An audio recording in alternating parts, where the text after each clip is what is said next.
cerebrum, cerebellum is the second largest part, and then longitudinal fissure is the groove down the middle. We flip it over to the ventral side. We see olfactory bulbs, which are here. Coming down from the bulbs are the olfactory tracts on both sides.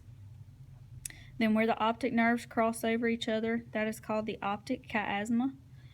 On top of that is the pituitary gland, and if we lift it up, there is a tiny stalk that connects it to the brain called the infundibulum. In front of the infundibulum, this U-shaped mound right here, this white, is called the mammillary body. From the tip of the mammillary to the bulge is the midbrain, and the midbrain goes all the way through the brain.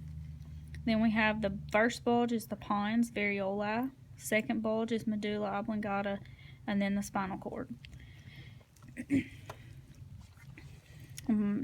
Page 265 in your lab manual, they take and they bend the cerebellum back, and you can see these two structures. This whole structure is called the corpora quadrigemina. The top portion is superior colliculi, the bottom portion is inferior colliculi. And then when we cut it in half, this is what we call the mid-sagittal view. If you can find the big ventricle, the big space right there, then above that space, this white line across here is called the corpus callosum. And then below that space, this white line is the fornix. Below the fornix, that's the third ventricle. And then this is the intermediate mass of the thalamus. This little thing that looks like a pea is called a pineal gland or pineal body. You can see the corpora quadrigemina from here as well.